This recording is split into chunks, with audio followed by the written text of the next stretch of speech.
Hey there friends, it's Missy again. Thanks so much for stopping in today. I'm back with a new layout and video for Pinkfresh Studio, and I'm going to be using the new Days of Splendor collection. It's very, very pretty, as you can see here. So many deep, rich fall colors and fall images and phrases. It's just very different and very pretty, and I really liked this cut apart sheet here. I'm going to try to use that on my page today, as well as one of the new cut files that you can find over in the Pinkfresh store. This particular cut file is called Modern Simple Wreath, and I cut it in a few different sizes on white cardstock, and I'm going to try to incorporate that. And here's my photo. This is from a few years ago of us having a nice weekend ride outside in our little buggy. I live in Florida, and so Florida rarely participates in fall, which means I don't really have a lot of typical fall photos, you know, no leaf changing, no big piles of leaves, nothing like that. So the majority of my quote-unquote fall photos are just of us being outside, riding around in shorts. So that's as fall as it's going to get for me. But I'm going to make it work. So I just went ahead and fussy cut out some of those little blocks of color and tried to rearrange them here around my photo, kind of in a vertical design. And then I found a couple of die cuts from the ephemera pack that I wanted to use, and I'm going to tuck the wreaths in there some way somehow.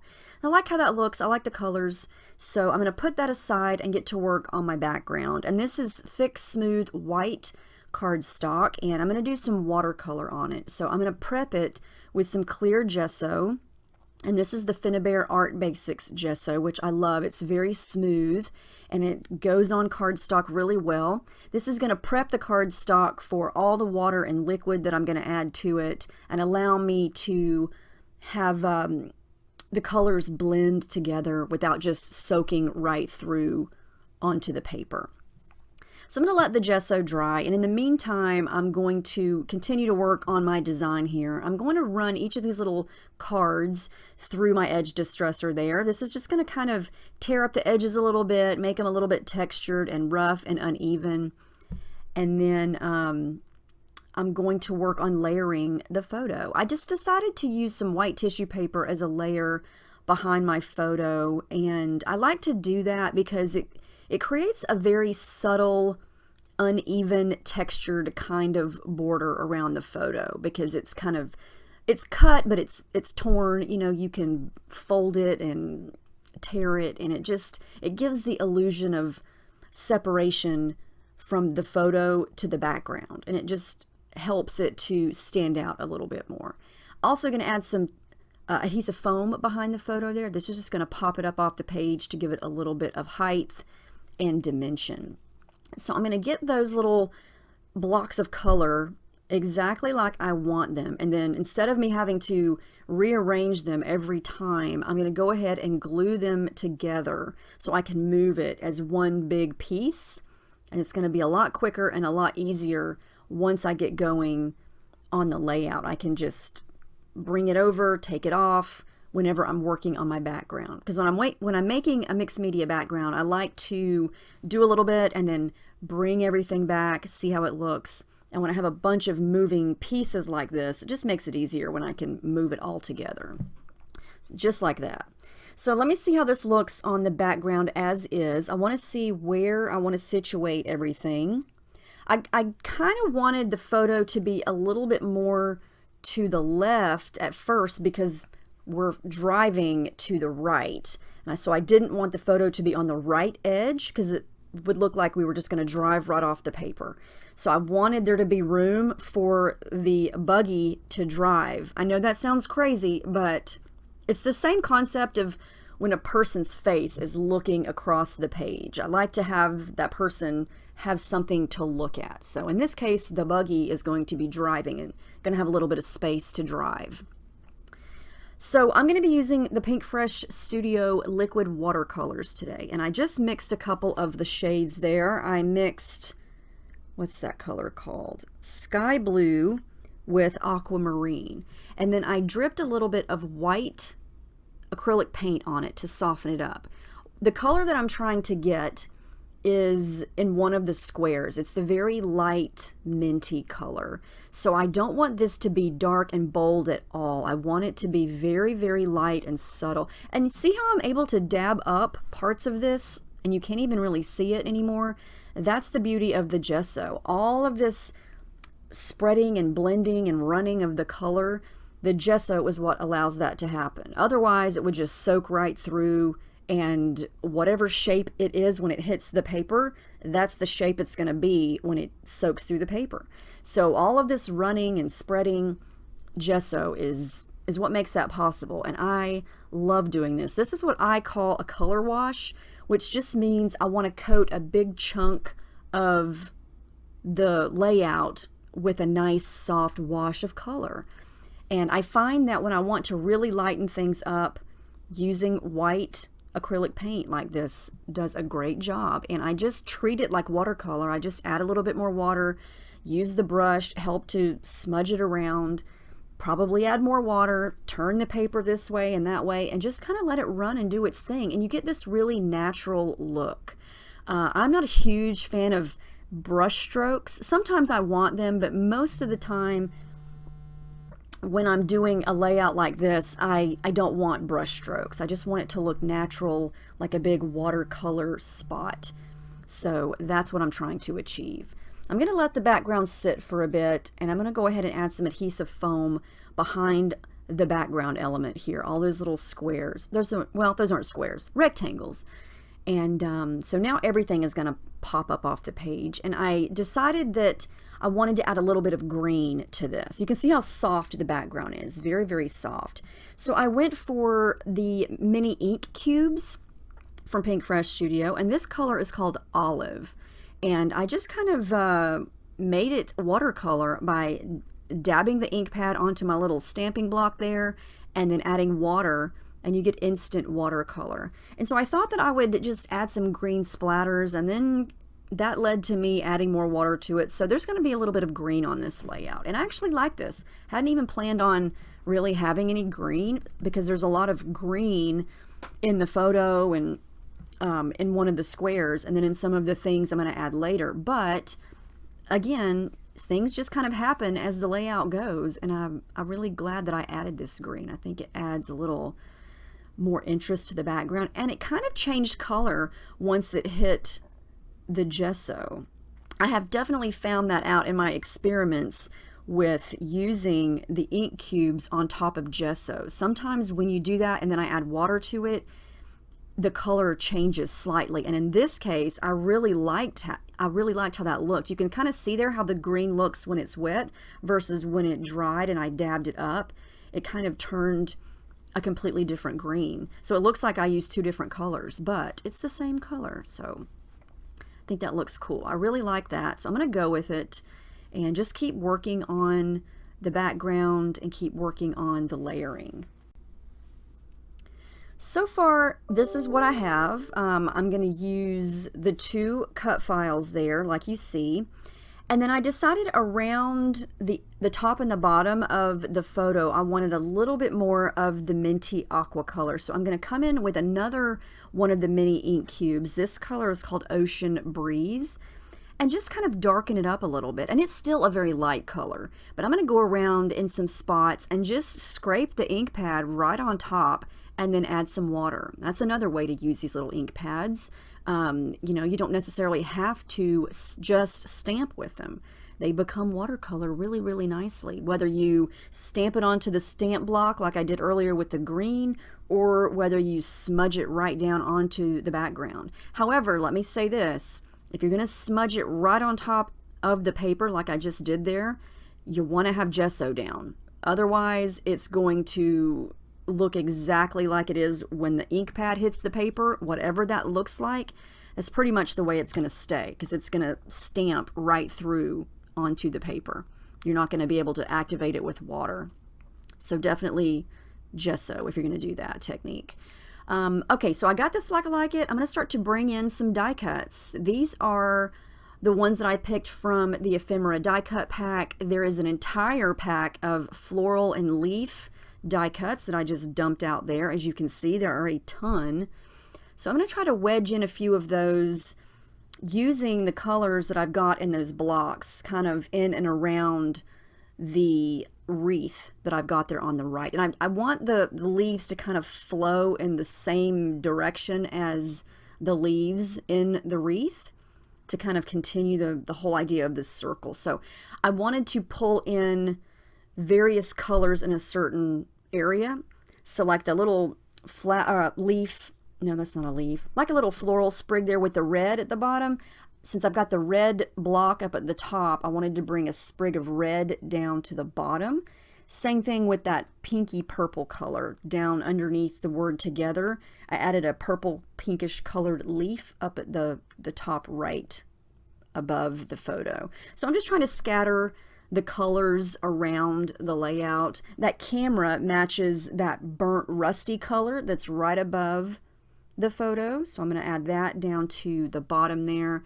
And then I'm going to come in with a little bit of thread. This is as close as I had to that pinkish purple color. So I'm going to add that to the right of the photo and then come in with that olive green color. I'm not sure where I want to add this. I'm going to put it right there for the time being, but I'm going to take it out because I decided I didn't like it there. But I am going to use that color. It's just going to go in a different spot. Yep, we're going to take that off.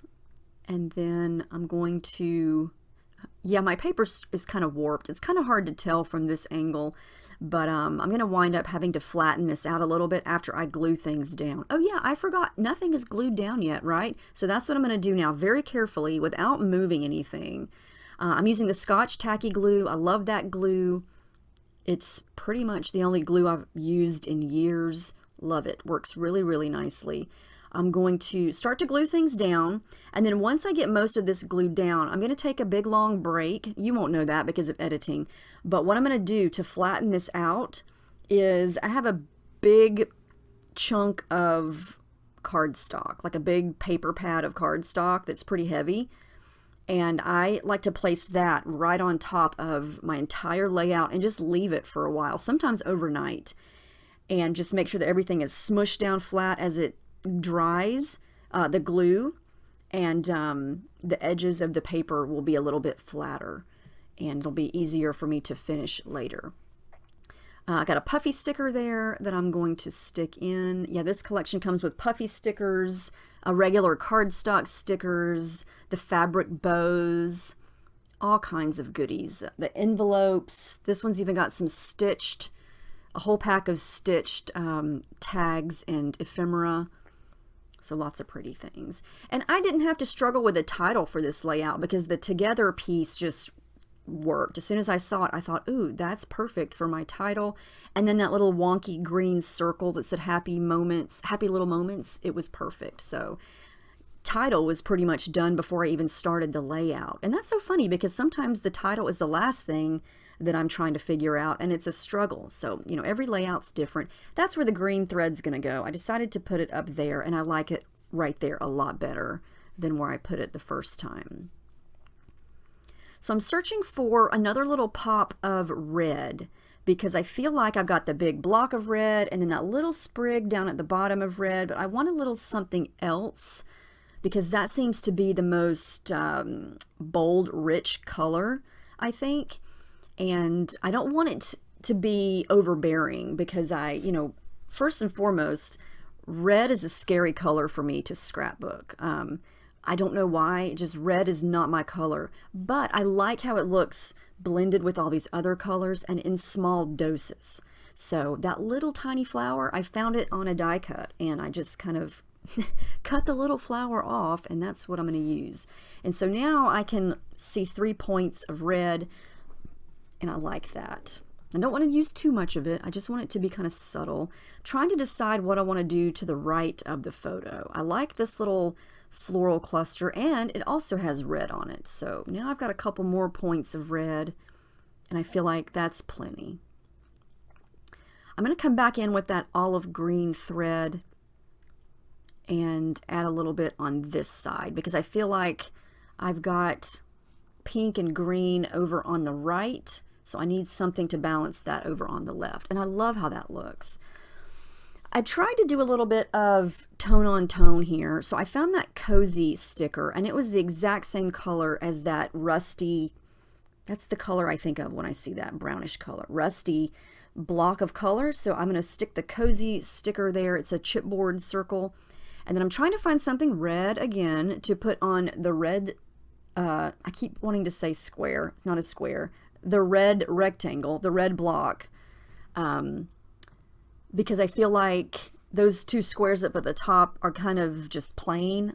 I wanted to jazz them up just a little bit. Since at the bottom I've got the camera, and then in the green square at the bottom, it's already got that little pair of white leaves on it, so it's not completely blank. So I wanted to do something up at the top. That's a little puffy sticker that I added there to the left. And then I'm going to keep looking to find something to go on the red square, but I find something to go on the green square anyway, and it was the perfect little match for that section. I'm going to wind up using a flower. I'm going to use that flower for that flesh colored square, not square, rectangle. And see, it's just like a subtle detail. It's not something that really stands out. It's just one of those little small details that you see as you look around the layout. And here I go again, cutting up a floral die cut. For the longest time, I was always afraid to cut up things. I felt like I had to use it as is, but as the years have gone by, I've decided, you know what? Even if you have to cut a die cut up to only get one little piece out of it, if that's the way you're going to need to use it, then do it. So that's what I did. I just cut the little red flower out. Here's where I got brave and thought, let's just cut off a big chunk of your layout on the edge there and add a colorful layer that's going to match. So that's what I did. I felt like the border of the layout just needed something, but I didn't want to go too close to the top or the bottom since this is a vertical design. So I thought the right edge would be a good spot to add a little point of interest. So I just kind of did a wonky cut, ran it through the edge distressor there to give it some texture, and then I found this gorgeous pattern paper. Thank goodness I have two pieces of it because I didn't want to just tear it or cut it, but I just did. And it's the perfect minty color to match the background and then some of the colors over on the far left. Now I'm trying to decide about a cluster because I don't want it to just leave it plain. I want to do something to it. So I find a floral cluster, a couple of leaves, of course another pop of red, a pop of that rust. I'm going to do that, but I did want to add some detail, so I stitched along the edge there using that pinkish purple thread, and then I'm going to build my little cluster. And I thought about putting the cluster up top, but it just was not jiving. I don't know, didn't like that. So I'm going to move it down here, and I like that a lot better. So I've kind of got a little bit of all of the colors over here in this little cluster, and I'm going to kind of curve the cluster so it kind of matches the curve of the edge that I cut, kind of like that. And I'm going to pop up the big floral cluster there and then tuck everything kind of in and around it and get all that glued down. And I love leaves and flowers for embellishments because you can very easily fold the edges up. Instant dimension, just kind of looks like everything is coming at you from the page. These are the Enamel Dots from the Days of Splendor collection. I'm going to use some of the pink purplish color to add some more of that color. I felt like that color was needed a little bit more. And then of course my favorite thing lately are these crystal jewels. Actually, these aren't, which ones are these? Let me give you the right ones that I used.